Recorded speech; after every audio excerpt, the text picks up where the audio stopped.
Enfin une victoire du Real de Madrid. Enfin Real Madrid am na ndam gars yi Real gagné na tey Real Madrid gagné na le Real a une victoire na ko ñëpp yëg en tout cas félicitations au merengue xaar bi yàgg na Real gëj na xam lu victoire di sax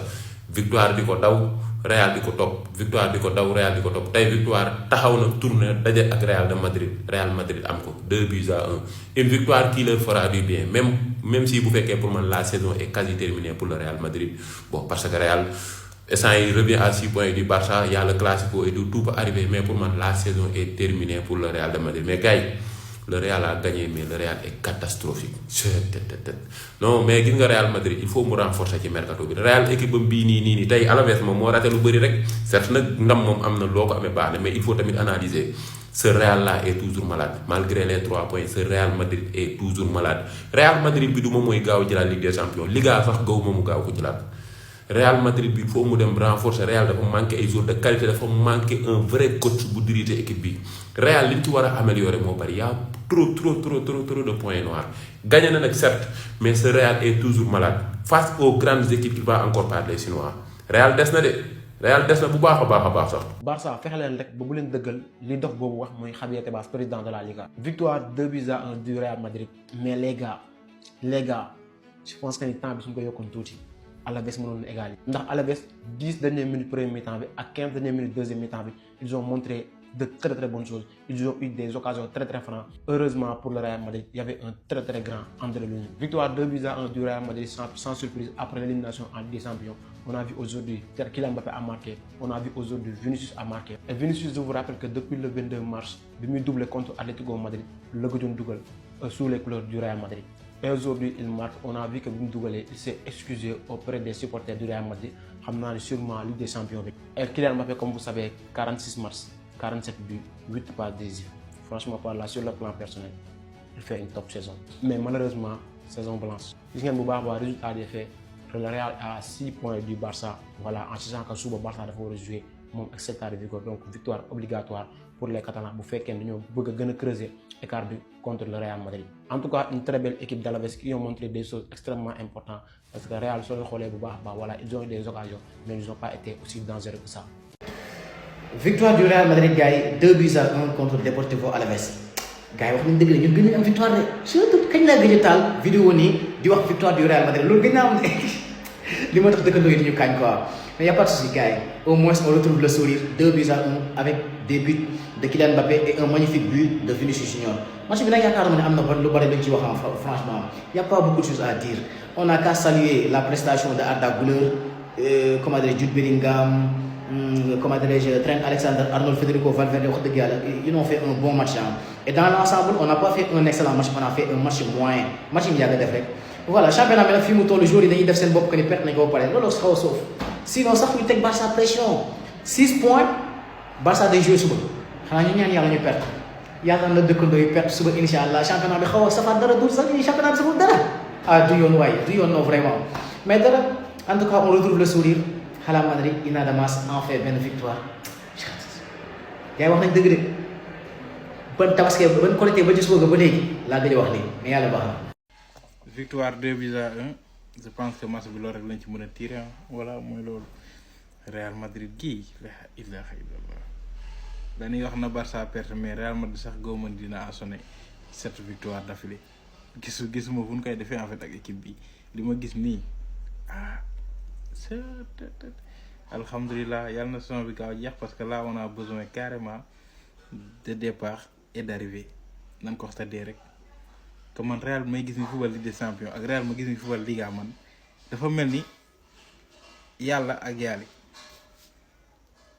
c'est des années lumière Real mooy jouer Liga mel ni équipe bu ndaw di jouer Ligue des Champions wane xar kanam boo xamante ni même buñ ko gagné sax yow da ngay kontaan on gagne 2-1 mais Alaves moo na remonter sax Real tellement que ils sont ratés. Voilà défense bi jéem a sauvé ba sonn lu ni sauvé na ba sonn mais au final jël na bi ñaata parade lu ñu def ñaata des parades yoo xamante ne normalement c'était but défensivement comme d'habitude rek voilà fi moom géru sax ñuy guddal ak a gàttal Real comme d'habitude gagné na mais convaincrewul kenn voilà c'est ça la réalité Mbappé moo dugal ak Vinicius et vraiment ce Real là mooy loolu mooy loolu vraiment jarul kii bi di gudd. équipe yi ndaw yi rek la ñuy jàpp di dóor bu ñu dajeeg seen moroom yi day mel ni du woon ñoom. waaw Real Madrid la maison blanche saison blanche borom année bu weex bi année la munoo si gagné benn trophée majeur te yor joueur yi gën a cher si monde bi boo dajeeg équipe yi ndaw yi mel ni dëmm boo dajeeg seen moroom yi day mel ni du woon ñoom. Mbappé ak Vinicius dañoo dugal te célébré wu ñu sax tellement seen saison moo catastrophique. Endrick bu fi nekkoon ngeen teg ko partant si Ligue des champions bi du deme nii mais ngeen jël ko ngeen ko toogloo si banc bi ba mu sonn ba da ngeen ko mujjee sarxe fële. merengue yi ki leen waroon gañaloo Ligue des champions bi moo ngi Lyon yéen a ngi ko sànni Lyon. jëlee ci publicité bi après ñu dikkaat volume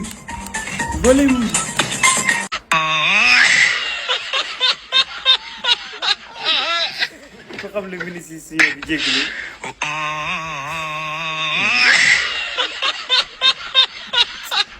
tëree nag moom waa Catala yi defuñu ko en fait Vinicius ñëw dugal bitam bu rafet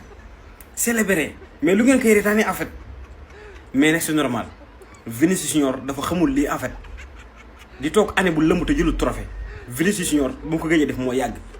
su ma juumul ba mu ñëwee Real Madrid bu dee est-ce que li mu ko def bëri na c'est normal bu amee benn uma boo xam daf leen a rax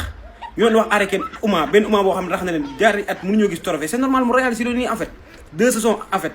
mënut a gis trophée c'est normal mais nag Real Madrid xel dal na de ndax gagné na tey jamono ji ñëwaat na 7 points ak FC Barcelone non pardon 6 points Barça 79 Real ak 73 si Barça perte na suba Real Madrid day ñëwaat 6 points ak FC Barcelone te xam ngeen classico baa ngi ñëw te Barça mën defaat faux pas Real espérer gagner championnat bi en fait bañu def année balance. yéen sama gars yi ala Madrid ci commentaire gars yi Real Madrid enfin am na victoire gagné na Alaves 2-1. Kylian Mbappé ak Vinicius Junior ñoo dugal ñaari butu Real Madrid. en tout cas Liga bi relancé wu na bu baax parce que 3 points Real Madrid amaan na ko te instant yii 6 points moo dox si diggante ak Barça parce que Barça jéegul matcham demi moo Celta Vigo instant Real am na 73 points Barça am 79 points mais Real moo royee Barça benn match parce que Real jéem na 32 match Barça jéegul actuellement nag 31 match. aussi tamit tey gisaan nañ performance de Vinicius Junior mais aussi mauvaise nouvelle gars yi mooy Militao moom xam naa ni lu ko dal du jàmm tey aussi tamit blessé wax mais aussi xooleen acte bu nice bi nga xam ne Vini def na ko tey bu mu dugalee di excuser supporter Real Madrid gars yi xam naa ni ci saison métti bi nga xam ne ñu ngi koy dund actuellement. kii nii di Vinicius Junior tey bii mu dugal bi moo nekk comme 150e biiram ci carrière football professionnel am gars yi parce que foofu noonu ci Real ma dugal na 124 bit bu mu nekkoon Flamengo dugaloon na 14 bit Real Castilla mooy Real bu ndaw bi dugal na foofu 4 bi 8 bi en sélection brésilienne. donc enfin gars yi Real Madrid mujj na am victoire Real ma xam ne temps yëpp si ay trophée la nekkoon gars yi enfin gars yi mujj nañ trop victoire. donc à la Madrid si commentaire yi gars yi vraiment ngay ñëw leen ngeen bind à la Madrid si commentaire yi. ndam ñëw na de garaawul ndam moom ñëw na garaawul ndax Korité ba ju suba ga ba léegi amuñu victoire mais Real boo ko dee seetaan barki Seydina Mohamed sa xol bii nii woo pop mais gars yi ñoom gis ngeen dernière minute yi maanaam ñoom caractère bi ñu doon wane Real Madrid ñu doon footballee ci dernière minute yi man ban façon man caractère lañ am nii laa xamul match boo xam ne dernière minute day mel ni yow da ngay xëcc équipe bi naan ko dugal ma day mel ni yow sa yaram bi day xasan pour nga bëgg a encaisser moo tax mu jigéen encaisser à la fin parce que mënu maa comprendre dernière minute Real mel ni comme ça ku nekk seen biir kër marqué wul yor bal bi non la ilaha Barça gis ngeen bu amoon yeneen 3 défaites ci championnat bi ci des sax Real Madrid dina amaat yeneen 5 défaites ñàkkaat championnat Barça moom bu ngeen bëggee dégg-dëgg xam nga moom ñun année balance nañ ba pare parce que ñun ñëpp loolu lañ yaakaar mais même Barça bu defoon sax ay faux pas ñàkk ay match sax Real Madrid moom si boobam day ñàkkaat ay match parce que du raw Barça Real lii muy joué pour mu tegale ñetti victoire problème lay doon tey jii Kylian Mbappé moo dugal ak Vinicius Junior Kylian Mbappé l'égoïste mais aussi Vinicius Junior boo xam ne man lu leen très collectif laa xamul lan la da ngay gis ku yor bal war a passe nit ñi téebal bi say tànk di def lu la neex ba